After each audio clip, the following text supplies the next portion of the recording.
বন্ধুরা, এই দেখো আমি আবার আমার দাদার বাড়িতে উপস্থিত। আর আজকে তো সরস্বতী পুজো ছিল, সারাদিন মন্দিরে ছিলাম, খাওয়া দাওয়া করেছি।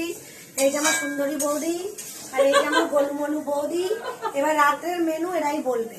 রাত্রের মেনু খিচুড়ি, গরম গরম বেগুনি আর একটা পুঁই শাকের লাবড়া যেটা বলে ওইটা, পায়েস, পাঁপড় ভাজা পাঁপড় আর চাটনি। এই যে যে খাবে শেষে চলে আসো তাড়াতাড়ি। সন্ধ্যার সময় চা। আর যে যে খেতে চাও তাড়াতাড়ি আসো, খুব মজা খুব মজা। আর আমরা ভাবছি খাওয়া দাওয়ার পরে আবার চা খেতে যাবো বাইরে। তিনজন কাকি, আমাদের বাইরের লোক লাগে না। আর আমরা এইটা খাওয়া দাওয়া করে ডিনার করে আমরা একটু বাইরে ঘুরতে যাবো, সেটাও প্ল্যান হয়েছে।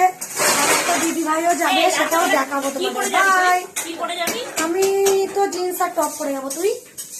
কি করবি? আমি দেখি, আমার ইচ্ছা আছে জিন্স টপ পরে যাওয়ার। তুই?